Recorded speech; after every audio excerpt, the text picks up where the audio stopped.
March 17th, 1992, Museum of Jewish Heritage Video History Project.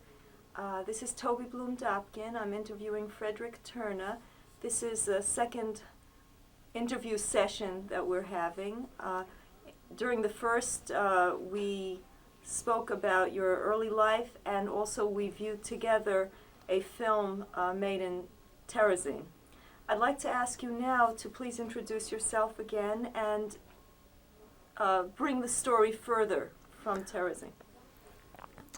My name is Frederick Terna, T-E-R-N-A, and when we talked the last time, we ended, I think, reviewing that Terezin propaganda film made by the Nazis. When that film was finished, most of the people who were directly involved with it were put into a transport and shipped to Auschwitz.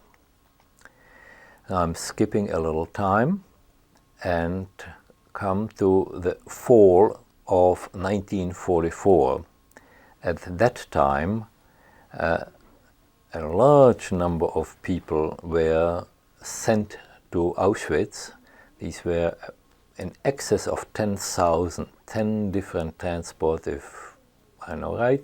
I'm not sure in which one of these transports I was shipped. The number actually is easily accessible through the card index that is, among other places, at Givat Chaim Ichud in Terezin.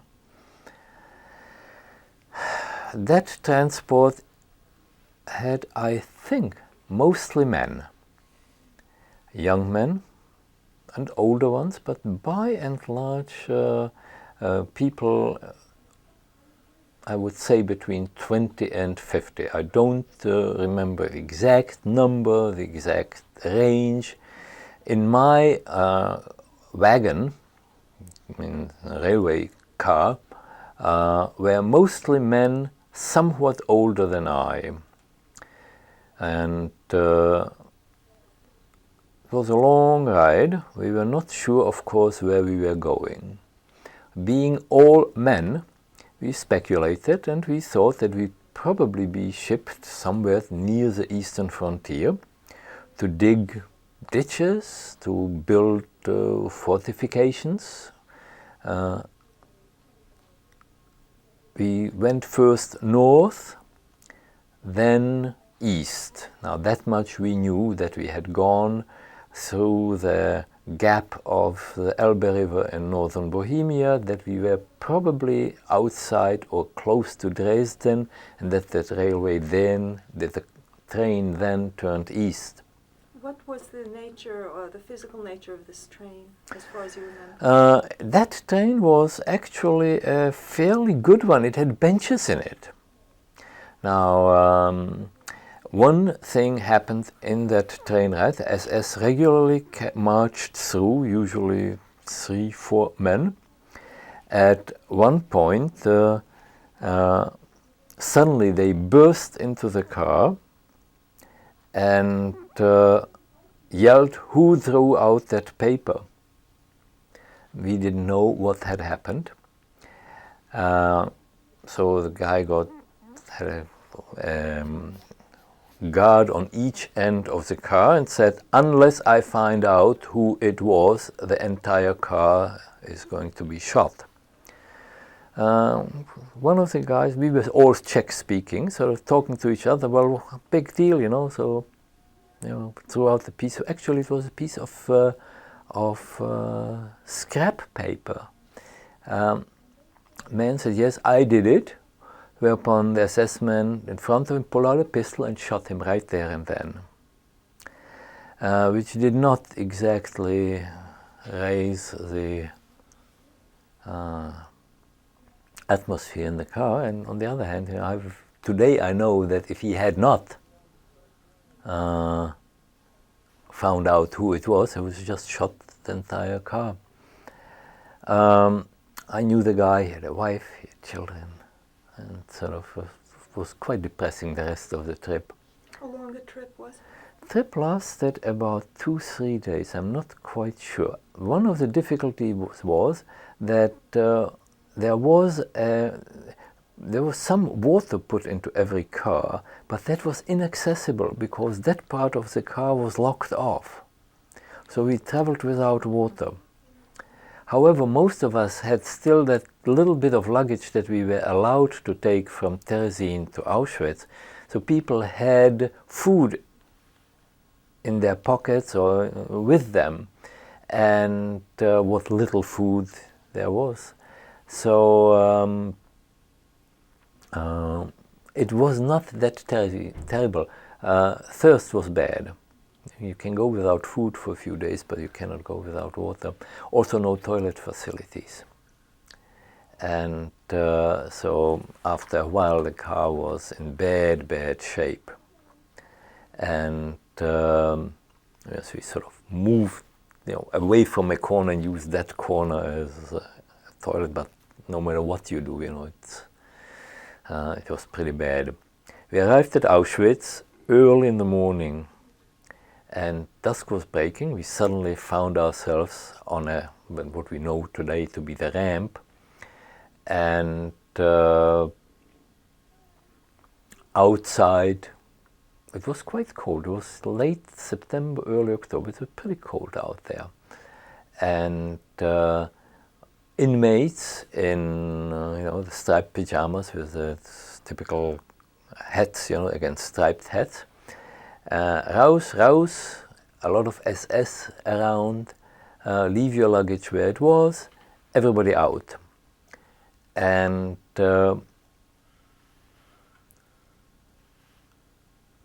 we just were marched off in a row, sort of a mob. On each side there was barbed wire, pylons with rows of barbed wires, typical Auschwitz barracks, right and left, some closer, some farther away. We're moving slowly forward, came to what we know today have been Mengele, and realizing very, very vaguely what was going on. We did not at that point know exactly where we were. And you had to sort of let down your pants in front of Mengele and question, what are you? What is your job? What is your profession? And one automatically answers something other than accountant or so. So I said electrician, this way. Now, mind you, at that time I was 21 years old, reasonably good physical condition compared to people who had been in other camps before. So that while Terezin was everything but a place where you could put on fat, I still was in reasonable physical trim. So I went to one side, we were marched off, and then since I was not in the beginning of the train, I suddenly saw, or we saw, groups of other inmates walking by in a different direction on the other side of a road or whatever, and they yelled at us, boty in Czech, meaning shoes. They had their own shoes, but everything else was striped pajamas that obviously had just been handed because they all were in odd sizes. Yeah, I'm sorry. What was the significance of them telling you They the word? tried to tell us that you can keep your shoes. That is, if you hide anything in your shoes, you have a chance of getting it through, because that much we caught. Now, I had a wristwatch. I had all kinds of things in my pockets. At that moment, realized that I won't have it 20 minutes later. So I threw everything over the fence. And a lot of us did that. It was morning, it was still foggy. And there were women on the other side of the fence, and on the other side were some other people. So we threw over the fences whatever, I mean, I, for instance, had pocket knives, that kind of a thing. To what purpose? Since I couldn't keep it, I figured they can use it. Did you know who they were? No, but I knew I wouldn't have it. They were, I mean, they realized that inmates, there were obviously other inmates on the other side of fence, just sort of not getting close to the fence, something I didn't know about at that time yet, but threw it far enough so they could grab it. And so did others. I remember a man who had some cans of sardines, just threw it over there. I don't know how he had those cans of sardines. Into showers. We were shaved there and showered and got our shoes back, and then at the other side of the showers they handed us striped prison pajamas. And the idea was, everybody got one. If it's too big, you got to trade it in with somebody else. Was there a term for this kind of uniform that you might remember? I don't remember. And we were marched off into what I later on learned was Zigeunerlager. And in one of those barracks with 4 tiers of bunks, a capo, who was the elder for that particular barrack, who I learned not too much later was a convicted criminal, a German, who became boss of that thing. And yelling, anybody has anything, give it now, otherwise you'll be shot or we'll send you up the chimney. Well, we'll very quickly learn what Auschwitz was, what had happened to the others, that we were picked for whatever reasons not to go into the gas right there and then. And I saved a photo in my shoes and 2 needles. I figured I could get away with that. If they ever search it, a photo they won't shoot me for. 2 needles they may not find. Actually, these 2 needles became important because I could fix a thing and fix things for others. Occasionally, get a little bread from a capo because I'd fix this or that. We were in that barrack. I'm not sure how long we were there. What did it look like? Well, also, I wanted to ask you, you called it the Zigeunerlager. Yes. Were there gypsies living there? No, that was a camp that was called Zigeunerlager. It had been a camp, one of the camps of Birkenau. Well, first of all, I learned that it was Birkenau, not Auschwitz, that we were part of a large complex, that there were different configurations to these camps, and very quickly learned about crematoria. By the way, the crematoria were running around the clock while we were there. And, it's sort of, you could smell it, the ashes coming down. And a kind of brutal atmosphere. And that was not in Terezin. There was clearly a brutalizing process going on by the capos versus the inmates. And so, for instance, that criminal capo terrorized the whole bunk. I mean, he actually took one inmate and undressed him and went through his clothes seam by seam. Didn't find anything, and said if I'd found anything, you'd be dead. So any one of you other guys, you better give me now what you have. Gold, silver, watches, money. He didn't get anything. I don't think that it was too impressive. What did the Now, the barracks barracks look like? were two tiers of bunks extending the entire length of the barracks. Quite a large barrack. In the middle there was a brick pedestal. Actually it was a duct, I think, for on one side you could heat it and the heat would go through and come out the other end. It was not heated while we were there. Each of these tiers of bunks, there was 4 bunks, I believe, high, and or 3. I'm not sure which one was. In one camp where there were 4, one there were 3, and there was barely enough space to lie down.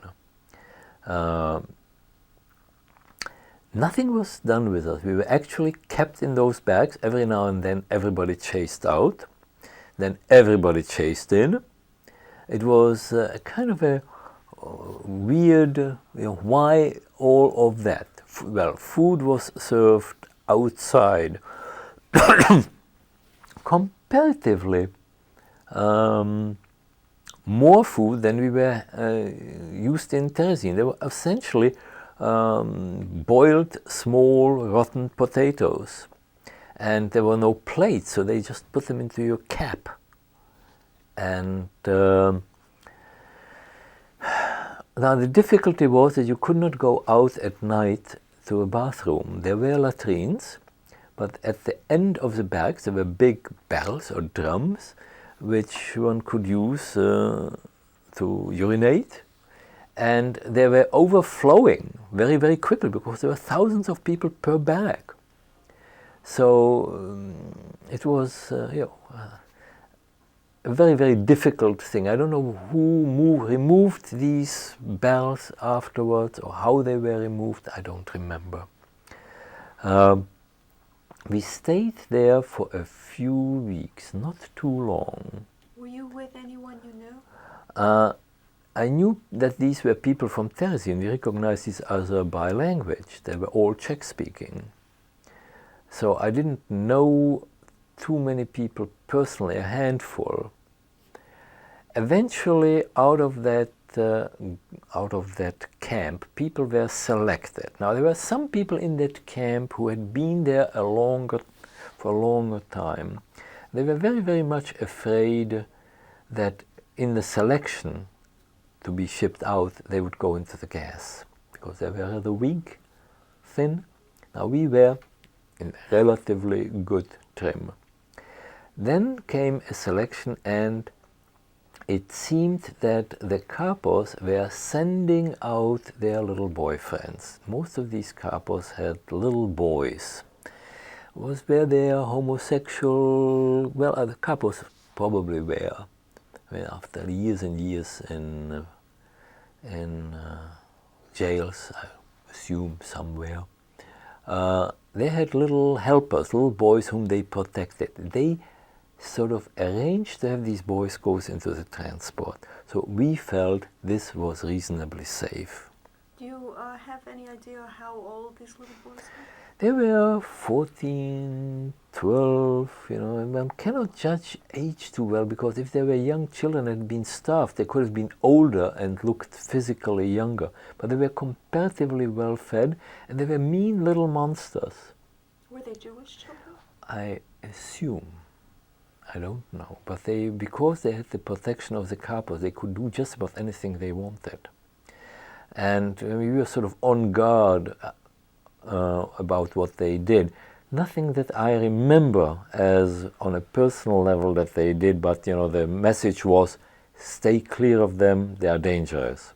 Was there a terminology used for this category? We didn't have one. If there is one, we didn't have one, or none that I remember.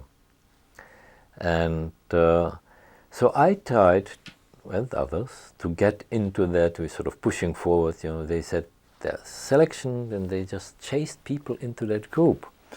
So we went, having learned about these boys, promptly got in front of a selection, whatever, I don't know whether it was Mengele or who it was. Again, most of the people were selected to go into the transport, and they weeded out a few who went back. I hate to think of what happened to them. And we were put into cattle wagons and each given a small slice of, a little bit of bread. There was a jug of water per cattle car, and just jammed in. If you ever rode a subway when it's very crowded, you can barely stand in there, that was about the way it felt.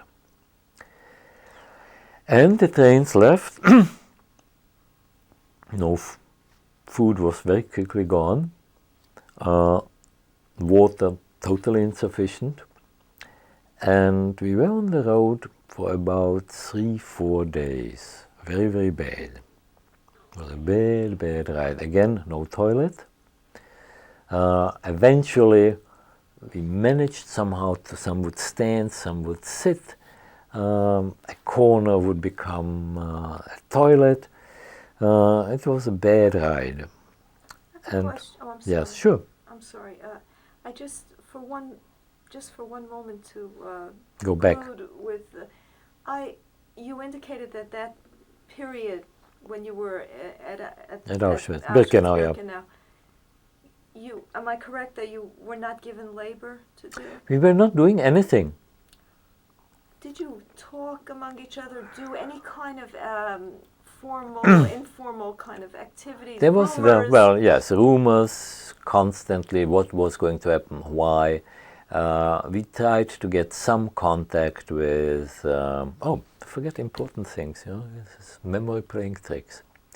While in Auschwitz, we heard the front lines. You heard the rumbling of artillery far in the distance, and obviously, the Russians were not too far away at that point. I'm not sure when we were actually shipped out of Auschwitz, which day it was. I think it was in December. Auschwitz was overrun in January by the Russians. Now, yes, there was informal talk. We tried to find out what happened to others who did and did not pass through the selection. There was, for instance, a woman who was some kind of a more important person from another of the camps, came in and was looking for her son who had been gassed. And that's one thing that I remember her sort of turning very, very pale and turning around and just going away. She really hadn't hoped. She had hoped, but obviously, had felt long ago that he had not survived. The threat of going up through the chimney was something that the Kapos constantly used, also the SS used. There were not too many SS people that were visible except at the sort of, marching through as a group. Interestingly, always a few of them together, never one alone. There were the usual, we saw the guards in the guard towers. Now we knew, for instance, that you could not go beyond a few feet in front of the electrified fence, where was another little fence, just a little wire, strung, 18 inches high, from little wooden posts. If you went into that area between that wire and the fence, you were liable to be shot at. So you couldn't go close to the wire. Did you, again, just a brief picture of the physical layout, the relationship, for instance, between where you were situated, the Yes. barrack, and the crematorium? One could see it in the distance. I mean, the distance being, you know, a few hundred yards at most. We could see it very clearly, the chimneys sweeping flames up, and so we knew what was going on. And one of my memories is the flickering of the fires of the crematorium inside of the barracks, when the light, you know, everything is dark, and you see the flames coming through those horizontal windows. There were windows in those barracks, very high up, horizontal windows at every, you know, few feet to let some light in. There was some electricity in the barracks, you know, a few light bulbs hanging from the ceiling. However, I remember very, very clearly, you know, that light against the walls. It's one of my visual memories of Auschwitz. The flickering of the red lights of the crematory on the wall. I saw only on 2 occasions people going into the wires, and just a way of committing suicide, and creates all kind of difficulty, because it seems that it blew some fuses somewhere or something. You have to get these people off, and with a lot of cursing, and so that the tone in Auschwitz was between those who ran the camps and those who had just come in, was a very, very brutal one, quite in contrast to Terezin, where there was an extreme civility between inmates. And obviously language differences were there. The commands were in German. Most of the people didn't understand German. Some of the capos were probably not German but Polish, so a lot of Polish cuss words were used. The atmosphere itself was one of brutality, even inside. Now, none between us inmates there, we knew each other, so there was very little. First of all, why? But it was not our way of doing things. Trying to think what more there was in Auschwitz. It was an interesting thing, because when we were outside, you know, suddenly people would start running, and nobody knew why, in a direction. You know, from one end, outside the barracks, from one end to the other. And we would follow, and not knowing what caused that running in the first place, but you felt it's safe. So it told I realized there that we are doing something that herds do in the wild. Suddenly everybody runs. Well, you better run along, because who knows what is chasing you. In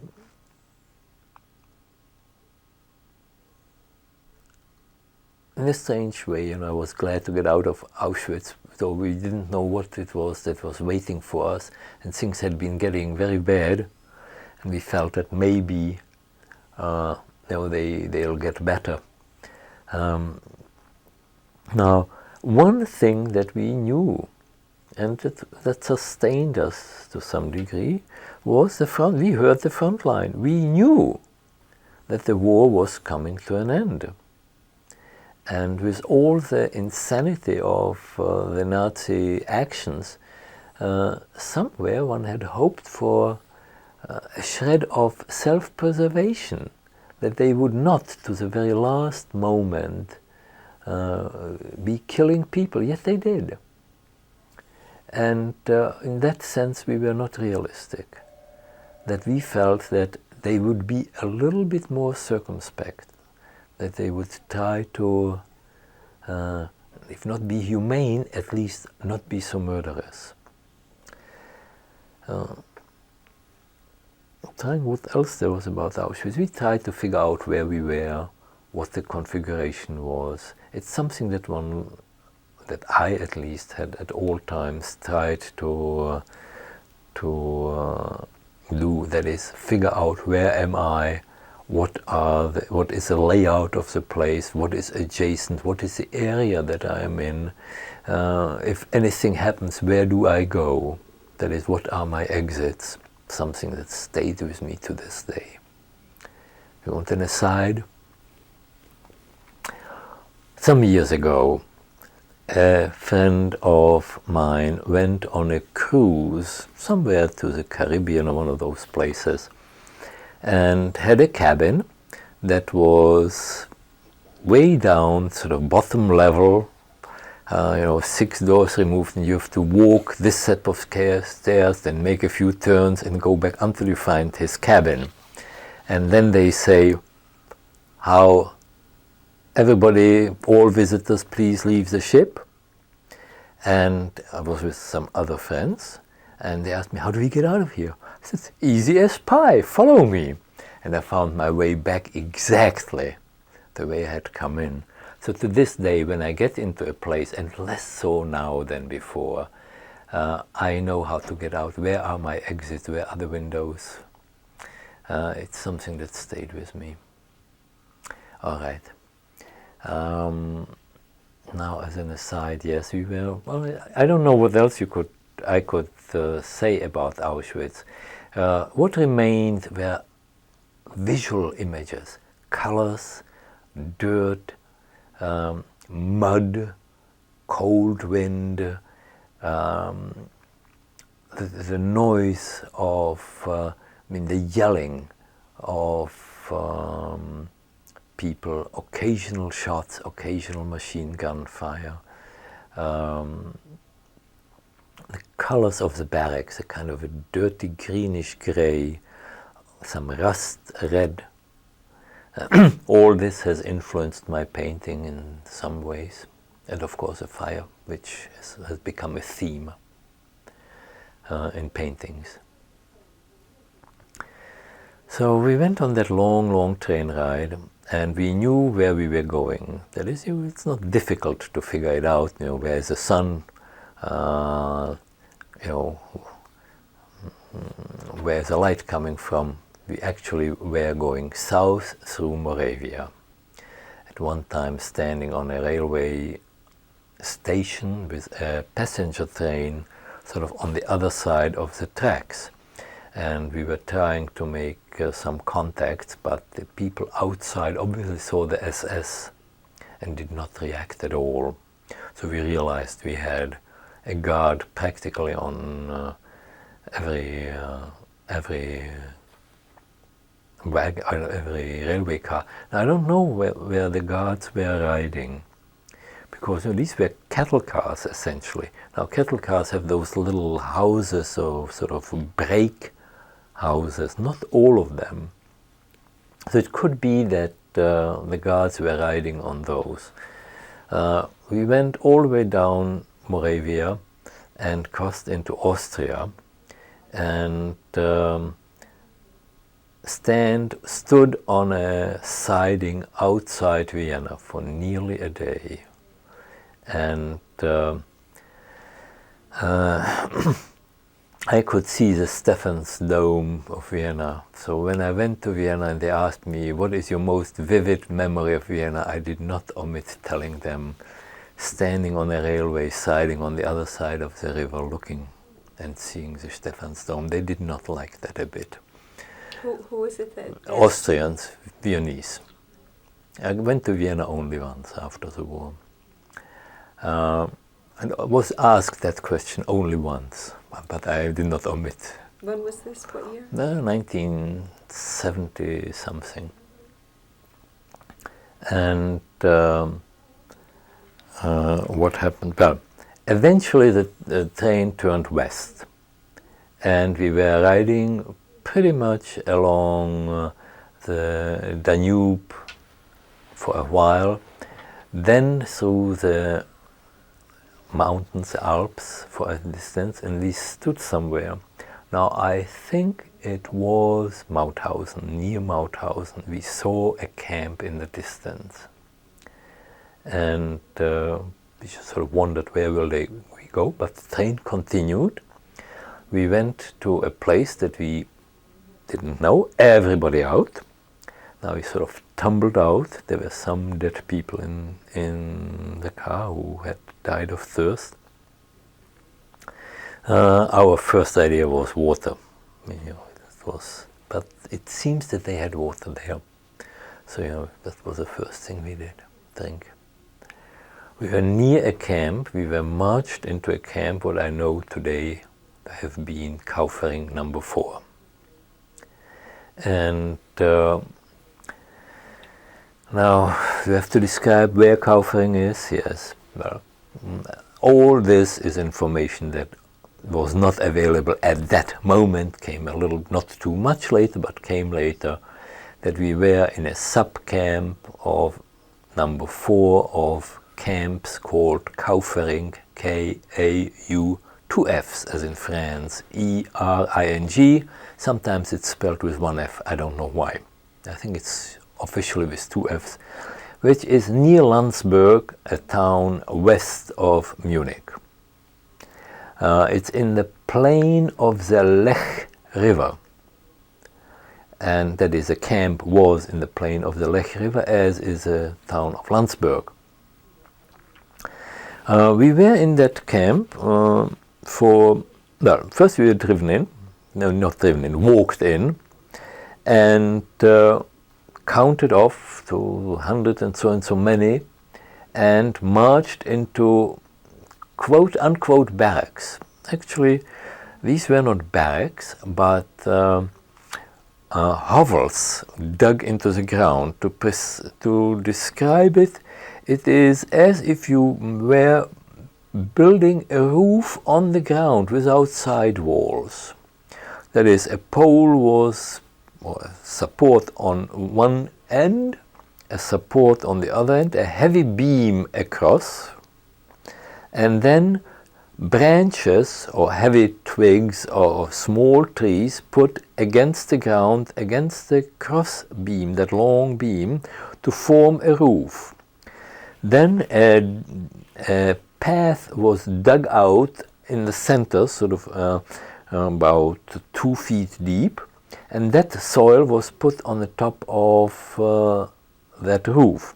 Actually, there was a ditch dug around the roof, and that soil put on the roof. So essentially there was underneath that roof a pathway, and right and left about 5-6 feet of space, with the roof touching the bottom there.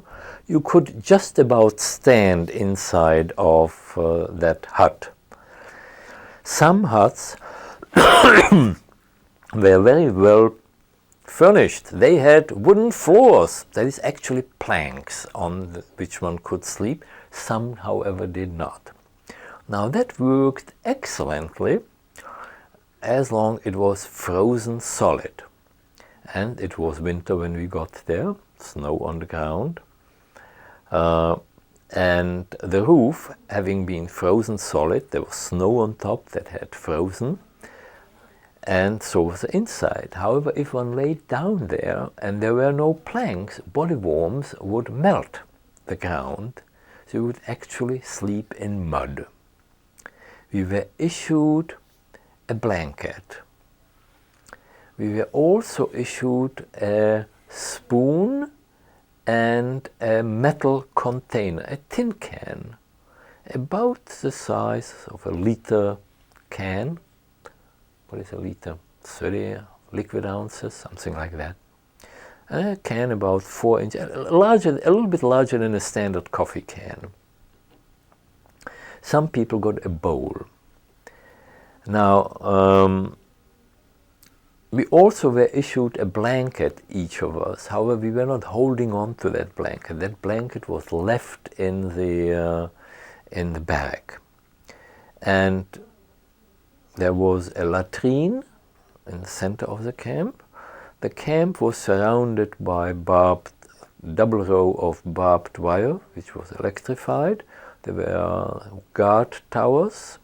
There were some buildings that were actually standing above ground, I guess it was an administration building, some warehouses or storage. There was also a larger building where there were kettles, which was quote unquote the kitchen. And there was a sauna of sorts. It was called a sauna. I've never been in there. Nobody ever that I knew was in there. But it was obviously for the use of the few privileged people. There was a bathhouse, actually a wall with some faucets that never worked. I don't remember ever having these faucets having water.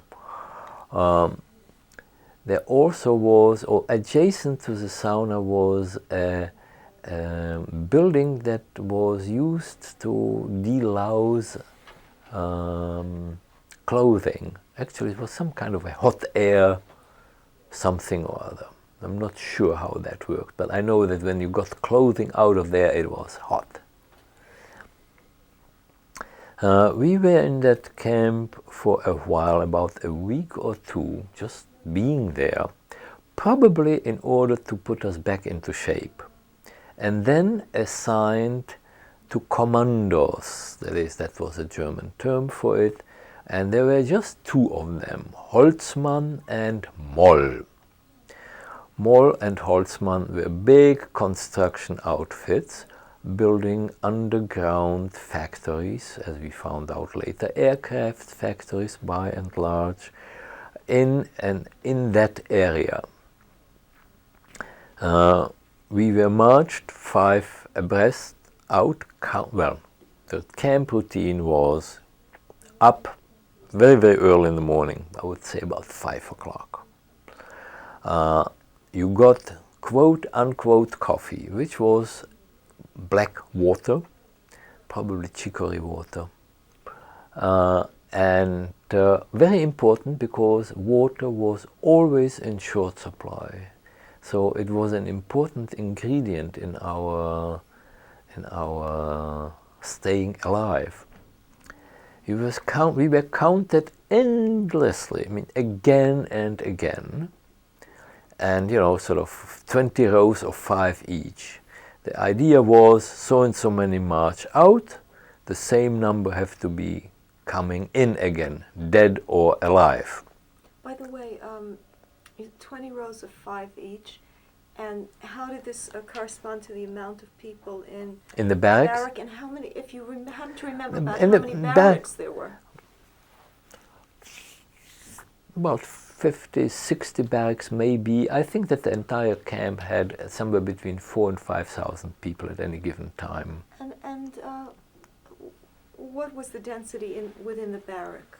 Within the barrack you could barely lie next to each other. That is, you had to lie on your side, and it was just, I would say, not enough shoulder width for everybody in there. So dozens of people, hundreds? Hundreds in the barrack, yes. I would say 100, maybe more per barrack. And they weren't big? Those were not big, no. It's the length, of course, is a critical thing, and I can't really remember how long they were. But we were jammed in so that you could not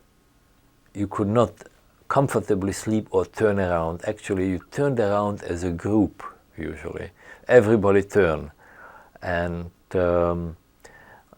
also, you were given your own blanket. It didn't work too well, so several people used the same blanket. Of course, problems arose with the melting of the ground underneath. Also, what if somebody needed to go to the latrine during the night? So, by the way, one could go to the latrine during the night. They would not shoot at people, and this was well understood that this was permitted. Let me stay with the commandos. So you were I slightly interrupted. Yes, you fine. were talking about your routine of the morning. Morning, yes, and we would be counted and then marched off, and that march, depending on which camp one was in, could have been an hour plus to the working place. There, on arriving, one would be counted again. And then they would break up the group and assign whole groups of people to different kinds of work. Now, most of it was carrying things, heavy iron bars, heavy wooden beams, that is lumber, actually cut trees. This working site was actually within the forests, and forest the appearance of the forest was supposed to remain, I gathered very quickly, because the entire complex was supposed to be hidden in the forests. So the working place was so arranged in such a way that clumps of trees were all over the place. Now obviously lumber was one of the things that was available, and to carry cut trees around was one of the jobs. Carry heavy iron bars for reinforced cement. There was one house, a long shed rather, not a house, that was a cement mixing, part of a cement mixing facility. Where was this house? That was on the working site. Now, I think I should describe how these factories were built. Do you want to know that? The camp, that entire area, is washed, geologically speaking, material that was washed down from the Alps. That it is mostly sand and gravel, up to a considerable depth. I don't know where the rock is on the bottom, but it must be very far. And what was done, now I'm describing the site of a factory to be built. Large mechanical scoop dug into the ground, actually very often endless chain scrapers dug into the ground on several hundred meters long, and created a sort of hollow, semicircular on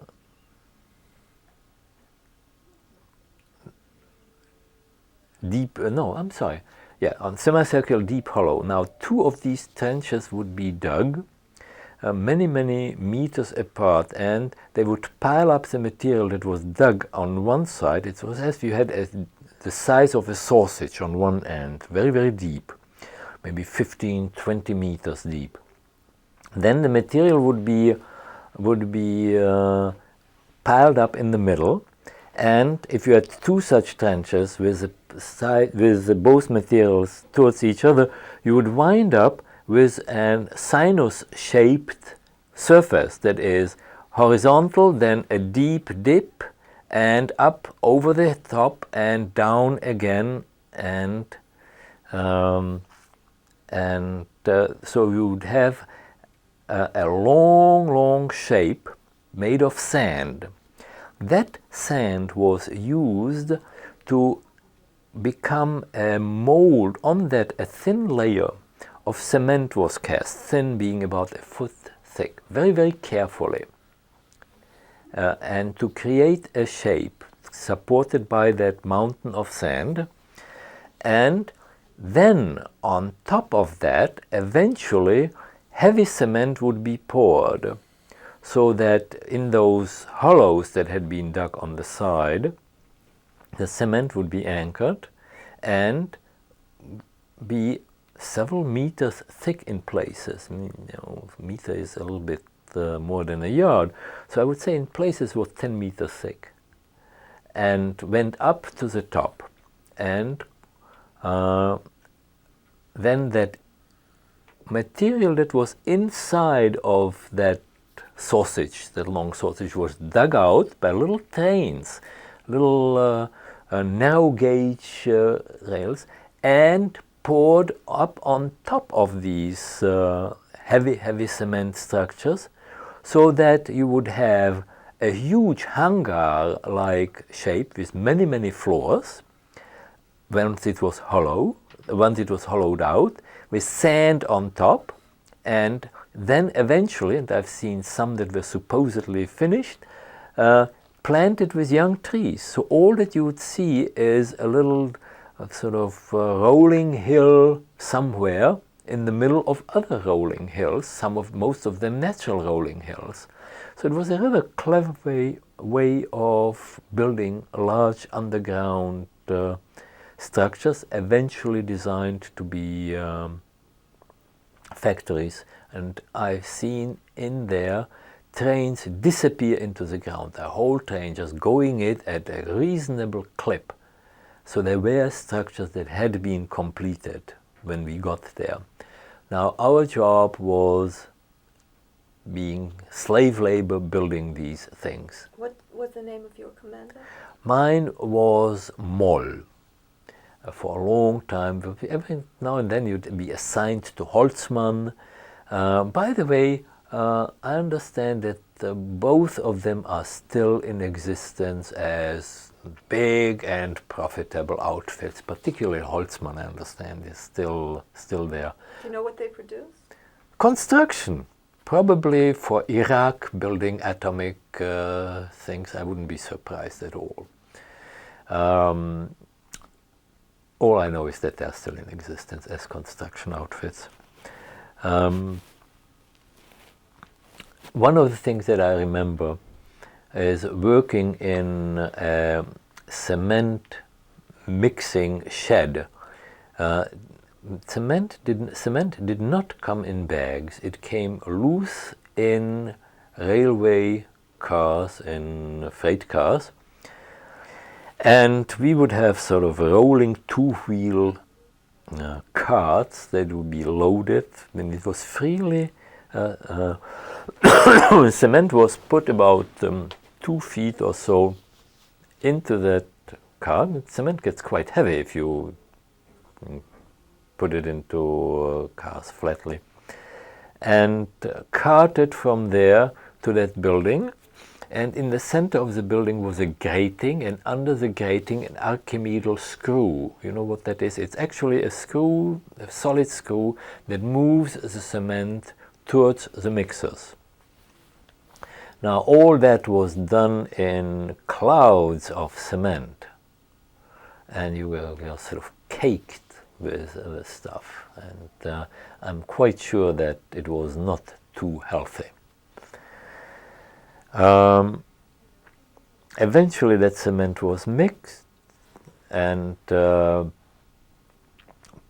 was a huge machinery. I've never been in there, but then it was pumped out from there under high pressure in heavy, about 8-inch pipes, sections that were assembled. That was a murderous job, because you had these heavy cast metal pipes that had to be clamped together, and the cement was actually pushed by whatever device there was to the working site, where it was directed to the place where the cement was to be poured.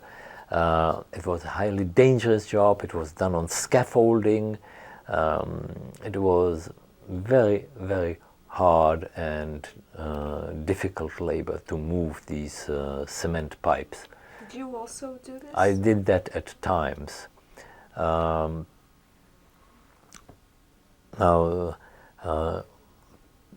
the iron rods that people were carrying were part of the structure in there that was to be filled with cement. That is, there were a certain amount of German workers there, perhaps some of them also Volksdeutsche, that is, Germans who had come from the east.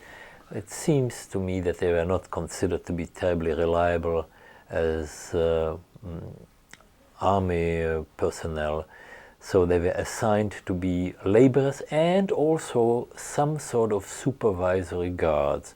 A very unpleasant and brutal lot. So I think I should talk a little bit about the supervisory structure, but I do not know whether we should continue on that now. Let's take a break now, and I do want to continue on that Yes. right after the break. Good.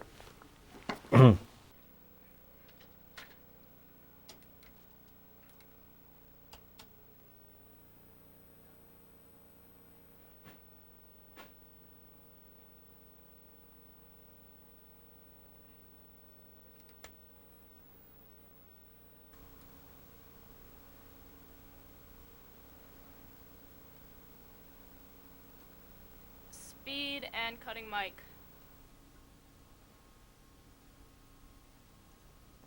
Museum of Jewish Heritage Video History Project, March 17th, 1992. This is tape 2 of today's interview, Toby Bloom-Dopkins speaking with Frederick Terna. We were on the subject of Kaufering, Camp 4, where if you could tell us again, you were there for a week, as you said, before you were... We were there for approximately a week, maybe a little bit longer, before we were put to work. That is, all the time we were still in camp number 4. And at some point we were told this is the day when you will start working. And I've described how we were brought to that working place. I think we talked about the cement mixer at that point. And now all that work, well, perhaps I should describe a typical day. That is, you would arrive at work more or less 7 o'clock or so, and the working day would be 12 hours. There was a night shift and a day shift, 12 hours each. I realized very, very soon that the night shift was murderous. Also, you know, I tried very hard to get into the day shift. At one point, even was willing to lose a day's food in order to get back into the day shift. We would be marched to work, counted, then there was work. There was a break around noon. I think not so much for us as for the guards and the other workers. And then resumption of work. Oh no. During that break, one got one's daily ration of bread. And that was the size, it was cut from a German Kommissbrot, which is military bread, about the size of an American pound loaf, that was cut into slabs approximately 2 inches thick. And that was the ration of bread that one got for the day. That is, you didn't get it in the camp, you only get it at the working site. If you were not at the working site, you did not get that. Every now and then a tiny bit of margarine, every now and then a tiny bit of what they call Kunsthonig, or artificial honey. Kind of a yellowish sweet something. How much of it was sugar or not, I don't know. It could have been sweetener, but it seemed like some kind of a sugar compound. Then there was work again, stop of work, and counting again. And that was endless counting until the same number of people were leaving as had come in. And that dead, alive, whatever. That is, obviously there were dead people, and so the same number had to go back, marching back into camp. And upon marching into camp, one was counted again. And then there was quote-unquote soup time. That was a scoop of soup that sometimes had a potato in there, sometimes had some vegetables in it, and on very, very fancy and special occasions it was a kind of pasta, that is macaroni-like things in there. And then was time to sort of turn into the barracks. Now, by then it usually was 10, 11 o'clock at night. So one had about 6 hours of sleep or so for 12 hours of work. Amount of food, I was told later on, was about 600-700 calories per day. We lost weight rapidly. And we were totally aware that every time we moved our body, we were spending energy. So not to work, or to fake it, or to do anything in order to save energy was life-preserving. People collapsed from hunger, fainted. Comparatively few people were killed on the working site. Let me go back to the working site. There were essentially 3-4 different groups. One was guards. Guards were in SS uniform. Most probably, not most probably, but a significant number of them Volksdeutsche. That is, people who were originally from eastern areas, Ukraine, Belarus, areas occupied by Germans, who claimed German descent, very often did not speak German at all.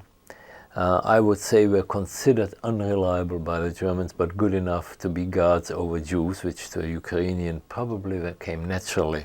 I'm aware of what I'm saying. I'm accusing Ukrainians. As an aside, for the fun of it, 2 Ukrainians in one of those working sites, guards with bayonets on their rifles, both of them slightly drunk, were having fun with me, quote unquote, by sort of poking at me and looking to see how I would react. And really sort of going for my head and face with bayonets. I was scared stiff because they were drunk. And for some reason or other they got bored and just walked away, but for a good while I was in bad shape emotionally. Well, there were the guards. There were 4 men, that is, Germans who worked mostly for Organisation Todt, T-O-D-T, which was a working, sort of a Nazi work column. Most of them brutes, not all of them. There were some who were neutral, and that was greatly appreciated. If they were not hitting, if they were not brutal without provocations. There were work capos.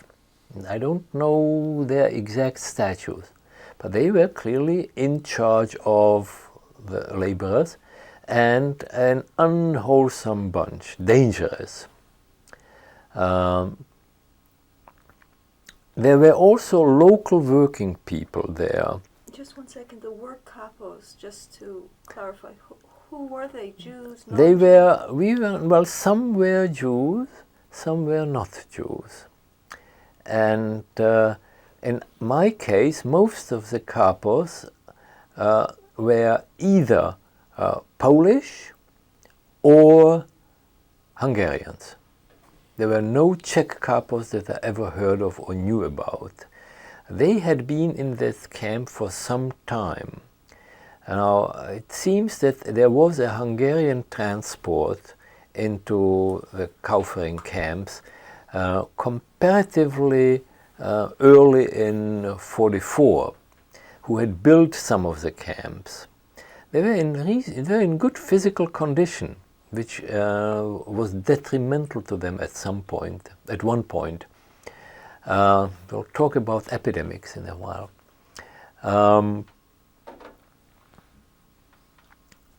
They were, first of all, everybody in authority was allowed to hit anybody. I mean, as long as they're not hitting each other. Capos even carried pieces of cable. There was usually an electrical cable about 3/4 of an inch thick.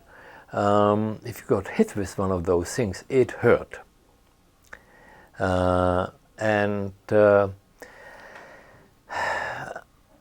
They were the ones that counted, that distributed the food, that sort of acted as a kind of police force within the inmates.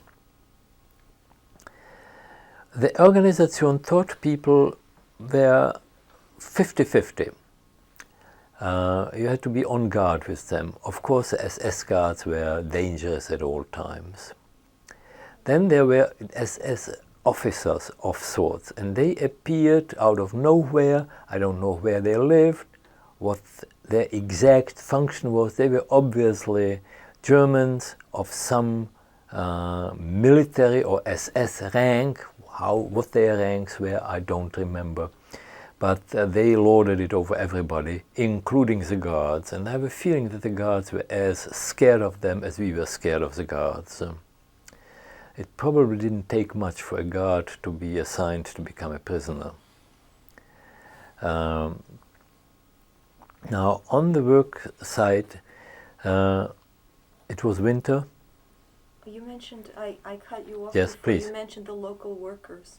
The local workers were kind of neutral, and they were in the background. They were helpers through the Organisation Tod, and they were in civilian clothes. I mean, everybody else had some kind of a uniform.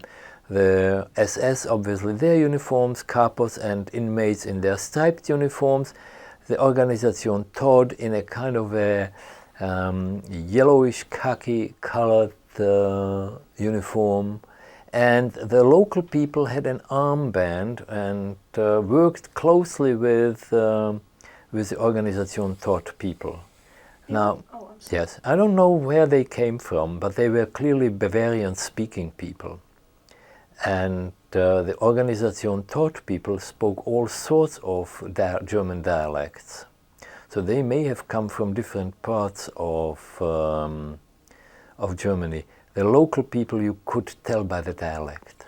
The Organisation Tod people, can you give me any further idea of who you think they were? I mean, they were construction battalion kind of people, sort of drafted into service, mostly people beyond army age. So this 45, 65, I don't think there were any 65-year-olds there, but too old to be army soldiers.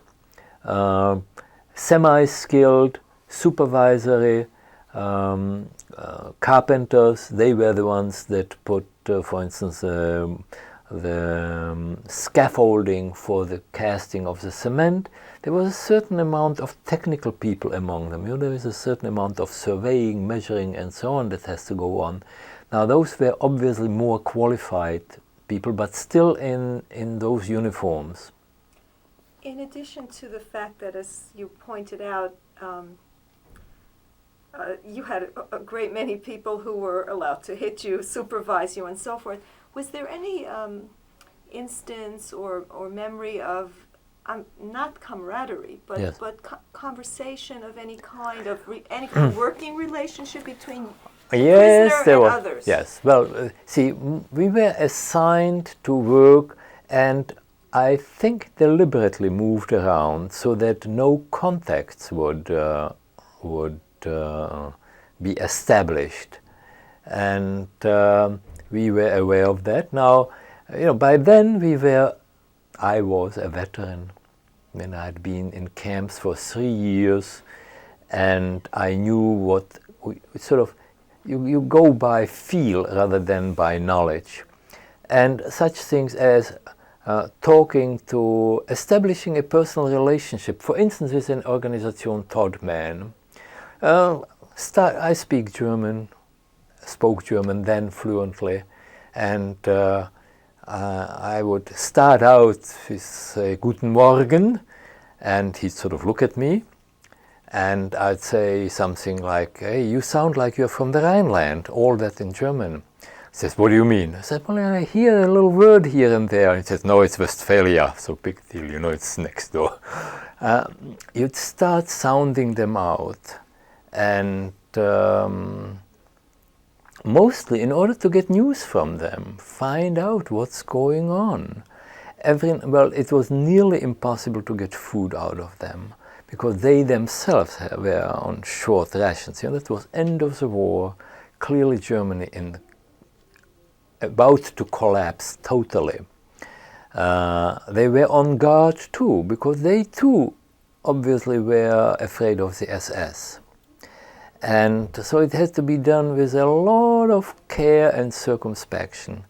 And you know, we went by feel, but eventually one established some kind of a contact.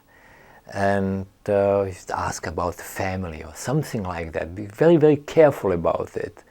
And or say, I come from Prague, and tell a little bit about myself. And sort of opening myself up so he wouldn't feel so reluctant to say he's got children or something like that. And so we would slowly establish contact with some of these people. The Bavarians were very difficult. First of all, their dialect is nearly incomprehensible. You have to be a local to understand a local. And their level of education was marginal at best. None of them there had any significant education. So it was mostly the Todd people that one tried to talk to. Of course, what we tried to find out was where were the front lines, what was going on in the outside world, where were we? I mean, to establish an image of the map in one's head was critical, because what if I have to run away? Where can I go? And it helped me at one point when I got away not to go into the forests, because I knew that from there on there were several kilometers of forests where in winter I would not be able to find any shelter or food or anything, that I had to cross to the other side, that is going east towards some habitation to hide. We were going downhill rapidly, physically. Between, you know, we got into Kaufering in December. By April, whoever was alive was a walking skeleton. Now, at some point, was it end of February or March, epidemics broke out, typhus broke out in the camps. And there was clearly some indecision about what to do with us, with the idea of let's first isolate them and then see whether we could be brought back. We were obviously needed for labor, because with whatever people they had there, they could not have done it. Let me wait before I talk about the epidemics. Little things such as air raids. Oh, I forgot an important fact. Well, the airport.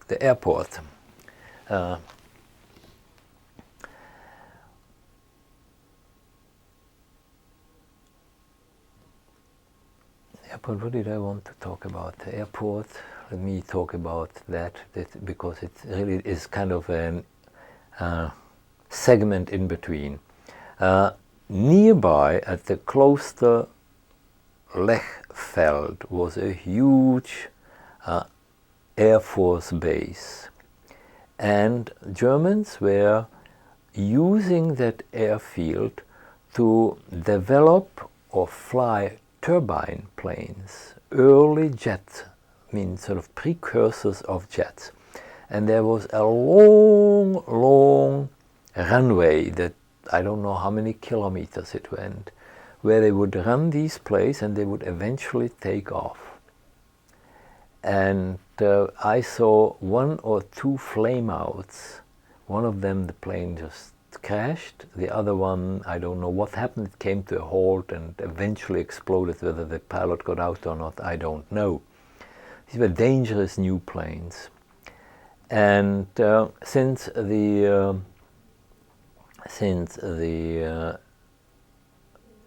runway was straight as an arrow, I mean, anything moving on it, as much as a dog, could be seen from way up any time. So it was one of the favorite targets of Allied bombing. Oh yes, that's what I was trying to talk about, Allied bombing. And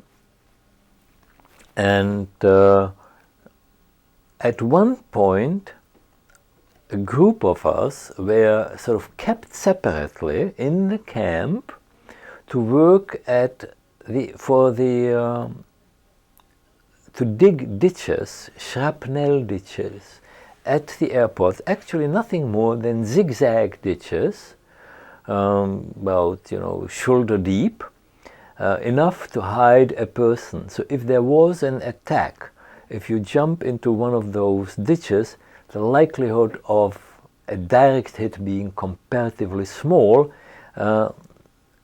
people would be safe from Allied machine guns or so. So if you, so we were detailed to dig these ditches, and they kept us apart. And something strange happened. At one point, some SS men decided that the Luftwaffe, the German Air Force, did not want the SS on their grounds. It seems there was a conflict. So we were handed over to other guards, Air Force guards, to dig those ditches. And lo and behold, lunchtime was soup. Good, real soup. So it was a very, very desirable assignment. And it seems that it was also a valuable assignment to the SS guards, because it seems that after they brought us there, they sort of time to goof off for them. So they had nothing to do but to take us there, count us on the before, afterwards, and bring us back. Now, then somebody decided he's going to tattoo us. And they got some old tattooing machine and started to tattoo a few people, including me. And then some officer came and just exploded, said, "What are you idiots doing here? You are guards, you guard people." I heard it in German. "What is that tattooing going to do for you?" This is not an Auschwitz number. And it is not the way usually things are tattooed. And first of all, it's upside down. As for Auschwitz, it's on the inside. This one is on the outside. It's a Dachau number. And I think I'm one of a few dozen people, and I don't know how many of those survived. So the people who decided to tattoo... Okay, we gotta take a break. I gotta quiet down in there, okay? Good, thank you, Matthew. Yeah. Thank you. Stop.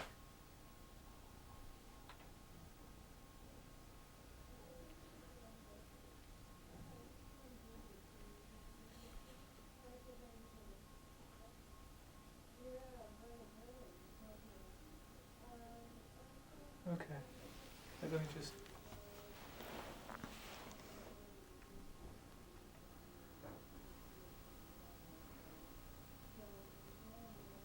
continue.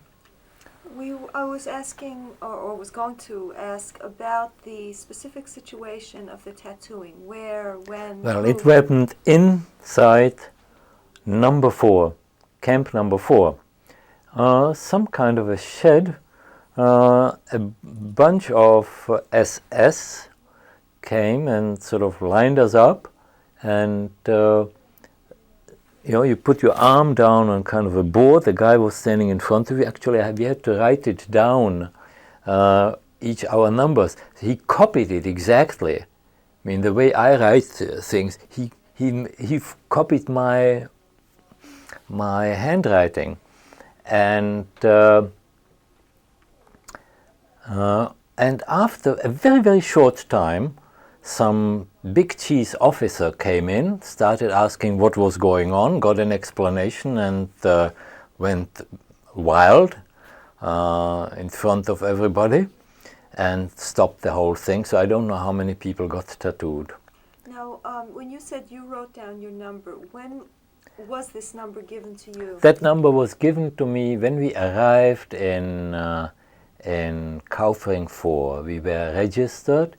Each of us got a number with a clear understanding that this is important, because this is how you will get food and so on. Actually, it was not true, because the number became totally irrelevant. What is the number? It's in 114974, and it's a Dachau number. And maybe you can clarify how it is that the relationship between Kaufering and the larger Dachau. Oh, well, Kaufering is one of the sub-camps of Dachau, actually a cluster of camps of 11 or 13. Some camps were in existence at one time and taken down the other. I was in only a few of them. I started out in number 4, eventually got to number 2, 7 and 1. Number 1, it seems, was sort of the mother camp, if that's the word for it, which is quite close to Landsberg. And at that time we were in camp number 4 when the tattooing took place. One more question about your number.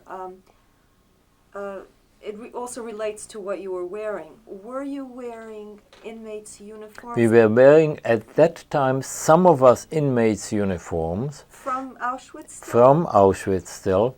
However, I managed to get a coat which did not have the striped pyjama, a winter coat, which had only sewn into the back of it part of the uniform.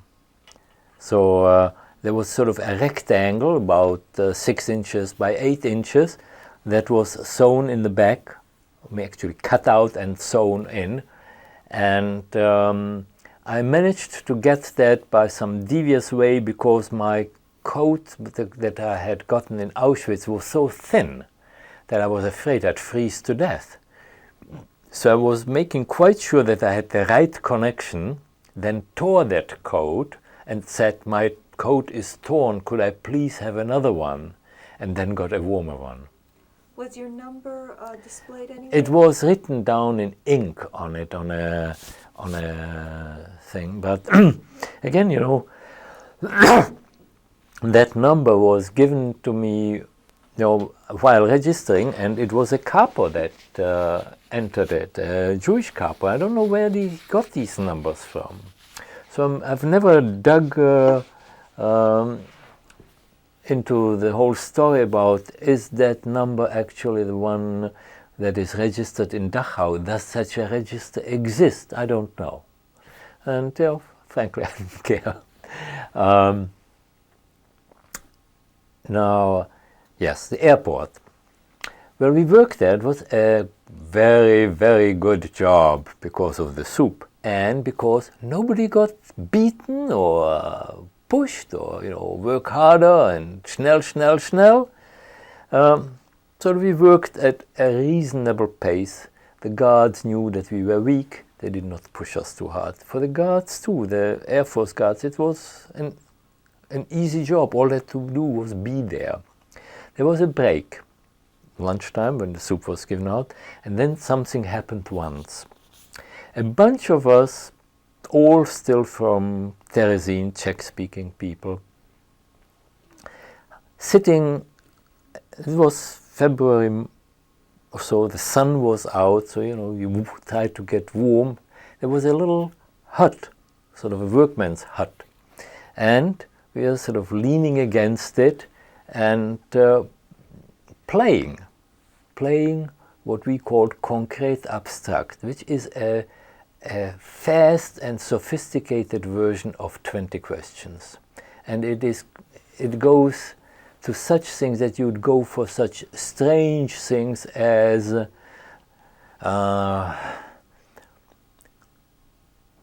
the tears that Caesar's wife shed when she heard about his being murdered. We went for a very, very esoteric thing, and we were going there rapidly, being experienced in this, and suddenly, before we knew it, some army officers in front of, Luftwaffe officers in front of us. What's going on here? And at that. Oh, by the way, we did that in German. And Why? because there were some German-speaking guys among us, and we all spoke Czech and German equally, and some people from Terezín, not all were Czech-speaking. They come around, what's going on here? And don't speak, mluv česky s náma, speak Czech to us. Finally, one of the guys said, look here, I'm just interested. I don't do anything to you, I will not hit you. What was he? Somebody paid concrete abstract here. So, he said, yes, it was us, figuring we can't really deny it, how many were there of us. So he says, come inside. And they asked us, who are you? And he says, you're prisoners, Jews. Why are you prisoners? So we looked at him and said, do you know anything about Jews in the German Reich? Well, he knew and didn't know. I think at that moment the German Reich lost 3 of its officers in the Air Force. They were embarrassed, they didn't know what to do, what to say, said very politely, please rejoin your group, and disappeared. And well, they obviously had overheard us being in that barrack, having their lunch or whatever. And I could sense at that point that something was going on. Well, they knew obviously that the war was lost. And our conversation wasn't very long. They just asked us where we were from, why we were there. So it's one of those things that I like to think back of.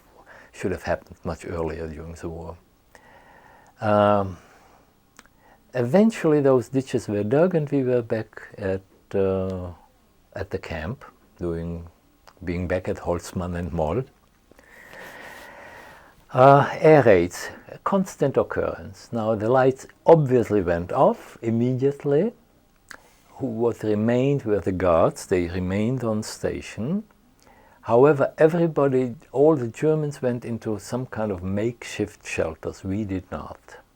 Now the guards were on the periphery of the working site. The working site was surrounded by barbed wire.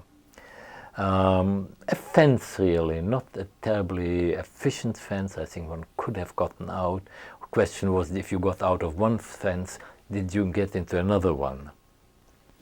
So, nobody tried to escape that I know of. However, that was our time off. And of course we goofed off immediately. We were not allowed into any shelters, so we just sat. Bombs would drop every now and then, never right there on that spot.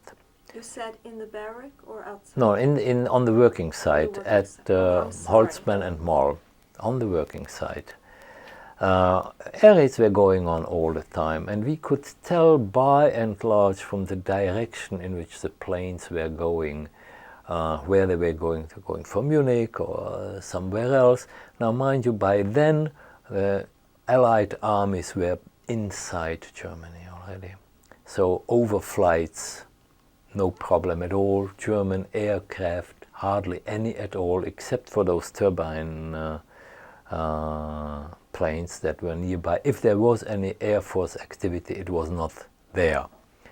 there was a lot of anti-aircraft gunnery going on, and in fact Kaufering 1, the camp where I was for a time, had around it at one time anti-aircraft gun emplacements, something that worried me at some point later. So we were at that point, just on our own. And what we did was, particularly while working around the cement, is it was pitch dark, everything was off, we would go to the railway cars and take a little sand and open the oil boxes and dump the sand into it. That was, nothing happens to that. Now, at that time, German railway cars did not have roller bearings as standard railway cars now have, but there was an oil box. That is, there was a container with a lid, a heavy cast iron container, and oil was in there, and as the trains were rolling, it sort of fed slowly into the bearings. Well, if you took some fine sand or even cement and dumped it in there, nothing would happen, but after about 100 miles, it would either choke that little oiling, those oil holes, or if some of the sand got in, really work on the axles and would cause fires. So it was our little way of helping the war effort. Another thing was, since these were closed railway cars where the cement was brought in, we tried to make holes into the roof. And any hole that we could think of, either to lose the cement through the bottom or get a little rain into a cement car. And every now and then you'd get a cement car that was totally, a solid block of cement and ruined. So air raids were one of our very, very pleasant experiences, including the one, I don't know whether I mentioned it, when I was still in Terezin in 1943 or so, when we heard planes go overhead, Allied planes, little silvery specks, sort of a deep drone of a whole fleet going way high up. Now, in Terezin we called it the Jewish hymn when we heard those airplanes droning overhead. And the same in Kaufering. Every now and then we would hear bombing runs, so you'd hear explosions from a distance. Now, sometime in February or March, epidemics broke out, typhus. As I like to say, I did not have lice. Lice had me. Water was the critical thing. There was no water. Snow was available. You could wash to some degree in snow. There was no soap. Obviously no hot water. Yes, there was a sauna of sorts for some privileged people. There must have been enough water for them. But we were not dirty. We were filthy. We were reeking, smelly. I don't know how to describe it really. Louse infested, unshaved. Our hair had grown back to some degree, so we had sort of a scraggy head. Lice eventually brought the typhus epidemic. The typhus epidemic went murderously through the camp. People died right and left. I don't know how many people went through Kaufering. I've heard numbers that I'm not sure of, that some 40,000-50,000 people were in the camps of Kaufering, that some 2,000 survived the camps. The question is, whom do you count? Because at the last moment people were brought in, people were shipped out of Kaufering, put on the march. We were from Camp 4, I was brought to Camp 1, worked there for a while, when the epidemic started, I was in camp number 2, I believe, or brought to camp number 2. A kind of a quarantine camp, and eventually I got typhus too, which is not typhoid fever but spotted typhus, or in German Flecktyphus. The reason it's called that is that you eventually develop black, the person that dies has sort of black spots over the body. It's a disease transmitted by lice. I caught it at the end of the epidemic, and I was in a bad shape, delirious. All I was thinking of was water, to drink things. I was hallucinating about water. Speaking of hallucinating, one of the things that food became an obsession at some point, and to the degree that one could not shake the idea of food or the thinking about food, and you were thinking of all sorts of things, but it was always turned around food.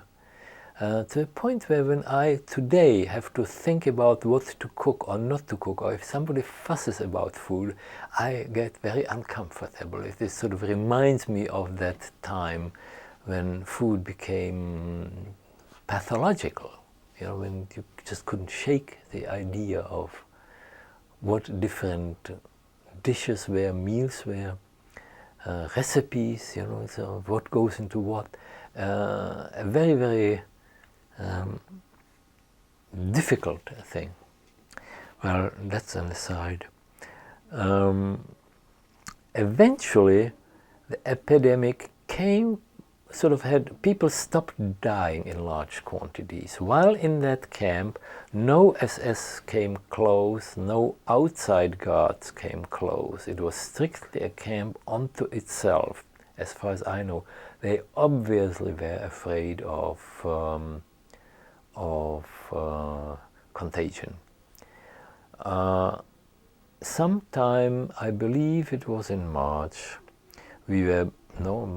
end of March, perhaps beginning of April, we were brought back to camp number 4 with the idea that it would be a sort of reconvalescing camp. It would be put back into shape, would have some rest, and would be assigned back to Holzmann and Moll or whatever. At all the time, the front lines were getting closer. Occasionally, you would hear the rumblings of a gun, of artillery in far, at night late you could hear it sometimes. And the camp was still, most of the people could not really walk yet properly. They were very emaciated. People died right and left. And in the morning, a cart would come by, sort of Leichenkommando, the corpse commando, and collect dead bodies. And they'd be buried in mass graves, of course. Because I wasn't too weak to work in any capacity at that time. Anybody who could work was assigned to dig shallow graves, because the soil was frozen way down, so you really could not dig well. At some point, suddenly, the camp was to be evacuated, and I could barely walk. Now, an SS man saved my life. He came into that roof, that hovel, that hut. I was quite at the edge of it, and he says, "Auf!" And I sort of feebly started. He threw out a big pistol and went underneath my ribs and said, "Auf!" and behold it, I could get up. Walked out there, holding on to each other, staggering to sort of an assembly place. There had been a a hole cut into the fence. Not far away from camp number 4 was a railway line, that sort of a local line that runs from Augsburg down to Landsberg in the forest mostly, and towards these railway cars. And Schnell, all that during the night, and we were sort of loaded into those railway cars. I was quite afraid that that they would shoot us in those railway cars, and I was thinking, what can I do? I found a piece of metal, and I tried to be the last one into the car. You know, they were sort of shoving people in. I managed to be one of the last ones, and as they were trying to close the door, which is really nothing else but a sliding door, I jammed it from the inside. And it couldn't go this way, it couldn't go that way, a lot of cursing, schnell, then everybody, alles raus. Then they said, no, we don't have enough cars, everybody in. The train left with that much of the door open and I in front of that open door. And the train moves a comparatively short distance, in a few minutes, suddenly gets out into a clearing. Mind you, it's early morning by then, mist on the ground, snow on the ground, and the train gets attacked by planes, American planes, fighters, and they start shooting up the train. Obviously they didn't know who was in there. And I threw out another prisoner, also one from Terezin, and while the train was coming to a halt, I jumped after him. Luckily, you know, it was on a siding, so the fall was not bad. I fell, crawled behind a tree while the planes were still shooting, and that whole train was shot up badly. I understand that there were a few survivors in that train, that there were, I know of 2 people who didn't have a scratch, and I'm one of them. I fell behind a tree just so that I was in the shadow of you know, the way the planes were coming in.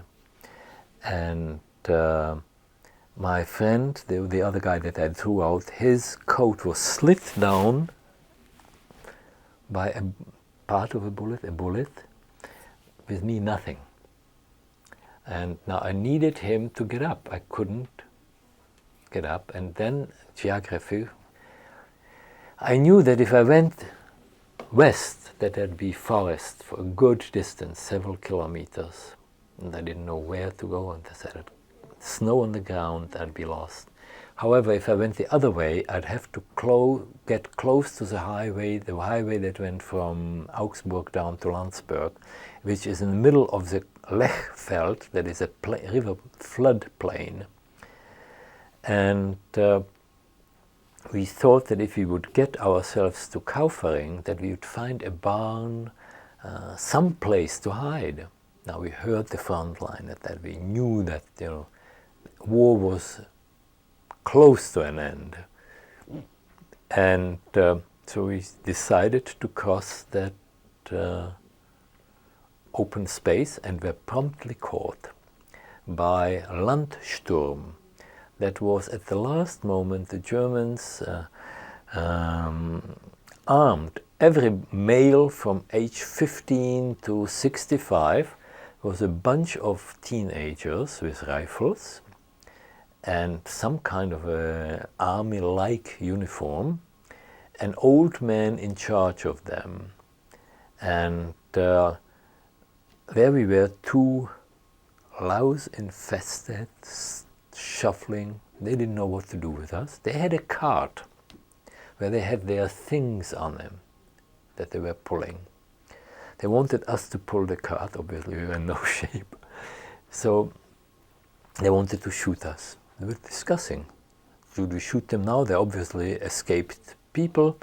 The old man said, you can't just shoot like that. I mean, you got to have orders for shooting. And I am not of a capacity where I can order shooting, so let's take them along. They loaded us onto that cart, and as they were fleeing south towards Landsberg, they dropped us at Camp Number 1. Camp Number 1 by then had been evacuated. There were a few SS men around, hardly anybody in there, and dropped us at the gate. The gate closed behind us. We were back inside. But there was hardly anybody. There were a handful of people in that camp. A building was on fire. Nobody trying to put out that fire. That time I remembered that there was the kitchen of Number 1, which was built on cement. Now I remembered also that there were anti-aircraft guns around the camp, and I was afraid that they'd start shooting into the camp. So I was hiding there. There was kind of a corner by what was called the wash house. There was no water there, but there was a cement wall, and the kitchen, which was on a cement base. And I went in there remembering that these structures were there. I figured that the kettles and the cement could protect me. I found washed out underneath that cement sort of a space, some twigs, rags, stuff, and I hid in there. There